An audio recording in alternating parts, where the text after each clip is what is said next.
السلام علیکم ورحمۃ اللہ وبرکاتہ۔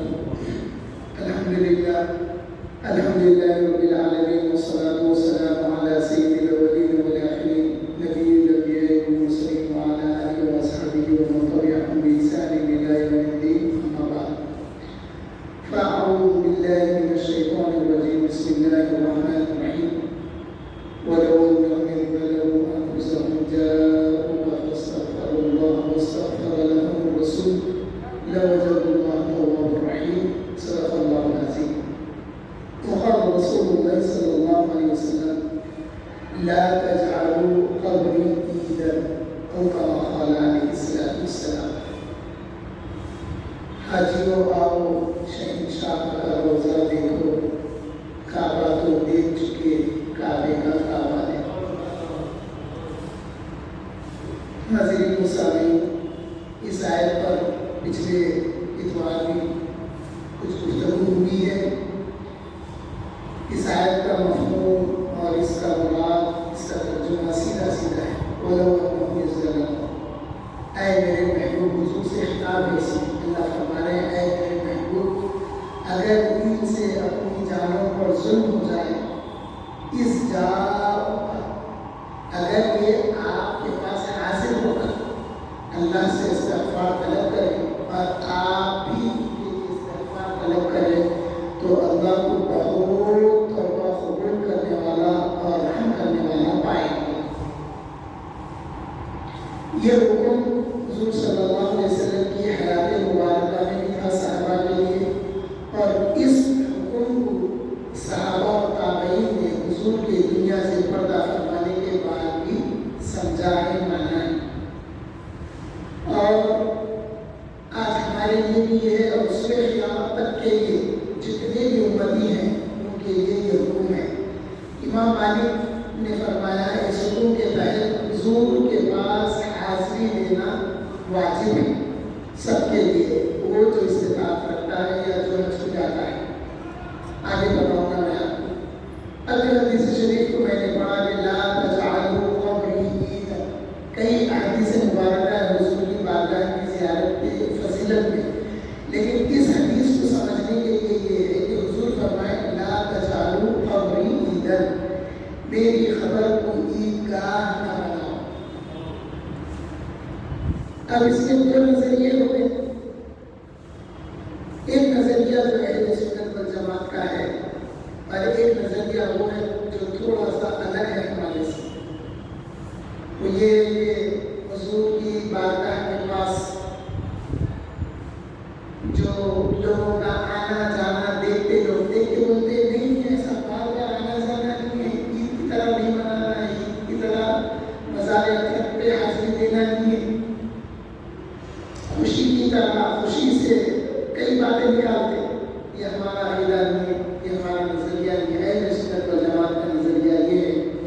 میں نے اس کی تشریح کو ڈائریکٹ مکہ مکرمہ کی خانقاہ کے محمد حسن ابن علوی علمانی کے ساتھ کو سنا ہے۔ الحمدللہ ان کی خانقاہ میں آیا جایا کرتا تھا، اور پہلی ذی الحج سے 7 ذی الحج تک حضور کی بارگاہ کا ادب سکھاتے تھے۔ ایک دفعہ فرمائے کہ دیکھو ساؤتھ ایشینس آتے، علماء ادب سے ہاتھ بن کے کرتے، تو وہاں کے شرطے، وہاں کے متوے بولتے ہاتھ چھوڑو، حالت نماز میں ہے کیا، ہاتھ چھوڑو دیتے۔ تو پھر میں ان سے پوچھتا ہوں، میں مالکی ہوں، میں ہاتھ چھوڑ کے نماز پڑھتا ہوں، تو اب میں کیسا کہوں؟ اگر ہاتھ پیچھے بنتا ہوں تو بولیں گے مجرم کی طرح آ گیا۔ اگر ہاتھ باندھ کے ٹھہرنا حالت نماز ہے، ہاتھ چھوڑنا حالت نماز ہے، اور ہاتھ پیچھے باندھنا اگر مجرم کی طرح ہے، تو پھر ہاتھ اٹھا کے جب کھڑے ہوتے ہیں تو کیا سرنڈر کر لیا اپنے آپ کو کہیں گے؟ تو یہ تمام باتوں کو تذکرہ کرتے ہوئے بولے کہ تو پھر ٹھہرنا کیسا؟ بولے اسی طرح ٹھہرنا جس طرح صحابہ کرام کھڑا کرتے تھے، ایسے کھڑے ہوتے تھے جیسے وہ حالت نماز میں ہوتے تھے۔ اور پھر آپ نے بتایا لا تجعلوا قبری عیدا کو سمجھائے کہ اس سے ایک معنی یہ بھی نکلتا ہے کہ عید کی طرح سال میں 1 یا 2 بار بتا جایا کرو، جب وقت ملا آ جایا کرو، جب وقت ملا حاضری نے سمجھائی ہے اور یہ بات ہمارے لیے قابل عمل ہے، ہمارے اسلاف نے اس پہ عمل کیا ہے۔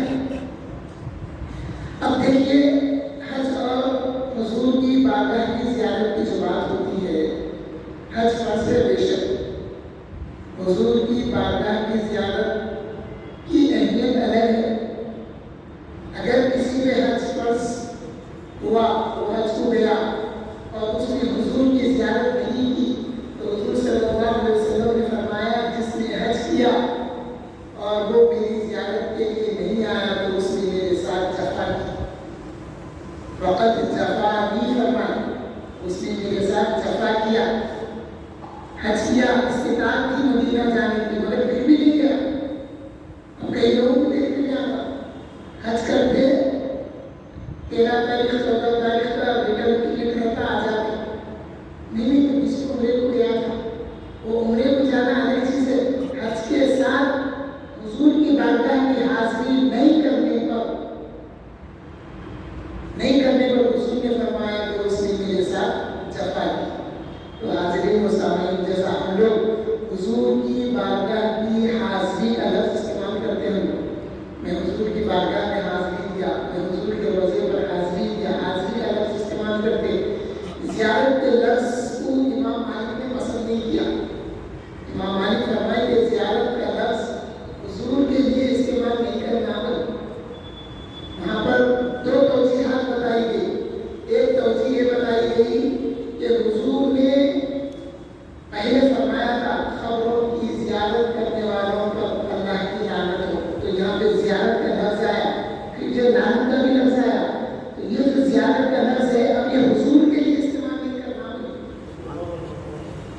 پھر کیا فرمائے کہ زیارت تو عام لوگوں کی بھی زیارت ہوتی، تو حضور کی حاضری سب سے اعلیٰ ہے، تو عام لوگوں کی زیارت کی طرح حضور کے لیے میں زیارت روضے رسول کے لیے گیا یہ نہیں کہنا ہے، یہ ایک چیز ہو گئی۔ تو پھر آپ نے کہا کہ حاضر ہوا، حضور کی بارگاہ میں حاضر ہوا کہنا فرمایا، اور آپ یہ فرمائیں کہ زیارت جو کرتا ہے کبھی کبھی یہ فاضل ہوتا ہے، فاضل یعنی صاحب فضیلت ہوتا، کسی کی زیارت کو جا رہا، کوئی بیمار ہو گیا زیارت کو جا رہا، تو یہ شخص بڑے مرتبے کا بھی ہو سکتا، یہ شخص بڑے رتبے بڑے مرتبے کا بھی ہو سکتا، تو حضور کے لیے زیارت کا لفظ استعمال نہیں کرنا، کیونکہ دنیا کا کوئی ایسا نہیں ہے جو حضور کے پاس صاحب فضیلت ہو یا حضور سے بڑھ کے فضیلت کسی کی نہیں، اس لیے حضور کے لیے لفظ حضور کی زیارت کا استعمال نہیں کرنا ہو۔ یہ ہے امام مالک، اور امام مالک کون ہے معلوم آپ کو؟ امام مالک نے فرمایا کہ حضور صلی اللہ علیہ وسلم کی مزار مبارک میں حضور کے جسم اطہر سے جو مٹی مس پڑی وہ مٹی عرش اعظم سے بھی اعلیٰ ہے فرمایا، اور آپ فرمائیں کہ عرش پر اللہ جلوہ فروز ہے، یہ ہمارا ایمان ہے، اس میں پڑھنا نہیں ہے، مگر مزار اطہر میں یقین ہے کہ حضور یہاں پر ہے، حضور کا جسم ہے، حضور کے جسم سے مٹی مس ہو رہی ہے، تو یہ جو مٹی ہے وہ عرش اعظم سے بھی افضل ہے، امام مالک کا فرمانا ہے۔ اور پھر امام مالک کیا فرمایا معلوم آپ کو؟ امام مالک فرمائے کہ انسان کا خمیر زمین کے جس حصے کی مٹی سے بنتا ہے اس کو وہیں پر لوٹا دیا جاتا ہے، اس لیے آیت ہے نا منہا خلقناکم، اللہ تعالیٰ فرماتے ہیں اے انسان ہم نے تجھے اسی مٹی سے پیدا کیا ہے، وفیہا نعیدکم، اور پھر ہم اسی میں تجھے لوٹاتے ہیں، ومنہا نخرجکم تارۃ اخری، اور اے انسان اسی مٹی سے ہم پھر تجھے لوٹانے والے ہیں یا نکالنے والے ہیں۔ تو آپ نے فرمایا کہ حضور صلی اللہ علیہ وسلم کے جسم مبارک اور وہاں کی جو مٹی ہے وہ، اور ریاض الجنہ کی جو مٹی ہے وہ جنت سے لائی گئی ہے، روز قیامت یہ حصہ جنت میں ہی ملا دیا جائے گا۔ حضرین محترم، حضور صلی اللہ علیہ وسلم کے بارگاہ کی حاضری کی نیت اسپیشل کرنا ہے، اہتمام کے ساتھ کرنا ہے، حج کے ساتھ محمود نہیں کر لینا ہے۔ اس کا طریقہ یہ ہے، جب آپ حضور کے روضہ مدینہ شریف کا ارادہ کریں، حضور صلی اللہ علیہ وسلم کا اخبار ہے کہ جو مدینہ آیا اور اس نے میری حاضری کو نہیں آیا، تو اس نے جو مدینہ آیا اور نیت کر کے میری حاضری کے لیے حاضر ہوا، تو روز قیامت میں اس کا شفیع ہوگا صلی اللہ علیہ وسلم۔ تو معلوم یہ ہوا کہ اس حدیث شریف میں نیت کا لفظ ہے، نیت کر کے حضور کے پاس حاضر ہونا۔ اب بدعقیدوں کا یہ عالم ہے کہ بتا دے مسجد نبوی کی نیت کرو، مسجد نبوی کی نیت کرو، نماز پڑھنے کی نیت کرو۔ ارے وہ تو سیکنڈری ہے، جس سے میں ملنے جاؤں گا اس کے دیوار خانے کی، اس کے گھر کی زیارت کروں گا، کیا بات؟ جس سے ملنے جا رہے ہیں اس سے ملنا ہے ہمارے کو۔ اس لیے حضور صلی اللہ علیہ وسلم نے فرمایا من زار قبری وجبت لہ الشفاعۃ یوم القیامہ، یہ بھی فرمایا۔ اور آپ نے فرمایا من زارنی فقد زارنی کما فی الحیاۃ، جیسا کہ جس نے میرے پاس حاضر ہوا گویا اس نے میری زندگی میں حاضر ہوا، حضور نے فرمایا۔ تو اب امام مالک کا فرمانا یہ ہے کہ تم زیارت کا لفظ استعمال مت کرو، زیارت صرف زیارت ہوتی ہے۔ تم جب حاضر ہوں گے تو یہ سمجھو کہ حضور کا دیدار بھی ہونا یا حضور سے فیض بھی حاصل ہونا۔ اس لیے ہمارے پاس یہ سند ہے کہ جب ہمارے اسلاف حاصل ہوئے، حاضر ہو کے سلام کیے، تو نہ صرف سلام آیا بلکہ مصافحے کے لیے دست مبارک بھی ظاہر ہو، دیکھنے والی آنکھوں نے دیکھا بھی ہے۔ تو حضور صلی اللہ علیہ وسلم کی بارگاہ کی زیارت کی نیت کرنا اور حضور کی زیارت یا حضور کی بارگاہ کی حاضری کی نیت کرنا اور دل میں یہ شوق لینا کہ حضور صلی اللہ علیہ وسلم کا دیدار نصیب ہو، خواب کے ذریعے ہو یا جیسا بھی ہو، یہ نیت رکھنا۔ اور جو جیسے ہوتے اللہ تعالیٰ اپنے حبیب کا جلوہ انہیں دکھاتا ہے، بظاہر ہو یا رویہ ہو یا کچھ بھی ہو۔ اور پھر حاضری میں محترم نہ صرف حضور صلی اللہ علیہ وسلم کے روزے کی حاضری کے لیے بلکہ جنت البقیع کی بھی حاضری کے لیے وہاں پر حاضر ہونا۔ وہاں پر ام المومنین ہے، ام المومنات ہیں اور اہل بیت اطہار ہیں، صحابہ کرام ہیں۔ پھر جنت البقیع کے بعد مدینہ شریف میں احد میں جو شہدائے احد ہے ان کے پاس بھی حاضری ہے۔ فقہ میں میں نے جو پڑھا تھا وہ مجھے یہ یاد ہے کہ شہدائے احد کے پاس جب حاضری کے لیے حاضر ہوں تو آیت الکرسی پڑھنے کا بھی حکم ہے وہاں پہ، جیسا ہم لوگ فاتحہ خوانی وغیرہ پڑھتے ہیں اس کے ساتھ ساتھ آیت الکرسی بھی پڑھنا ہے۔ حاضرین محترم، اپنے عقیدے میں وہاں جانے کے بعد پکے رہنا اور بے ادبوں سے اپنے آپ کو بچاتے رہنا، مگر جہاں پر وقت پڑتا وہاں بولنا۔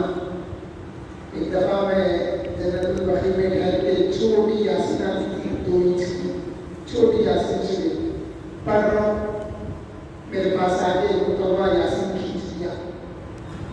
میں بولا عقیدہ کھینچتے تھے تو بولا یاسین کھینچ رہے، قرآن کھینچ رہے، تو بولتا ہے خامہ تو ہاتھ کی خامہ بلکہ خامہ لے لیا۔ لیکن کچھ دیر کھڑا تھا، میں بھی کھڑا، اتنی تکلیف تو برداشت کرنا، اسلام اتنا آسانی سے نہیں پھیلا۔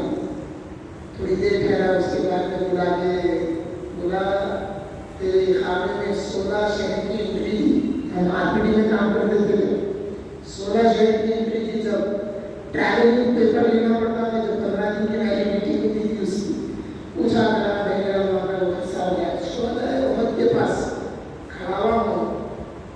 بعض دفعہ ہماری پہچان ہمارے کپڑوں سے بھی پہچان رہی تھی ہماری، کھڑا ہوا ہوں یاسین یا کچھ پڑھ رہا ہوں، آگے ہاتھ میں سے لے لیا یا وہ کیا میں جیسے رکھ دیا، پھر میں ادب سے ٹھہرا ہوا ہوں، یوں گیا یوں آگے بولتا نہیں یاسین پڑھ رہا ہوں۔ میں بولا میرے کو کیسا معلوم تو عالم الغیب ہوتا ہوا مانا، تو عالم الغیب ہے کی کیفیت کو جانتا۔ میں ڈانٹ نہیں لگا تو بازو ایک سعودی ٹھہرا ہوا تھا بڑے ادب سے،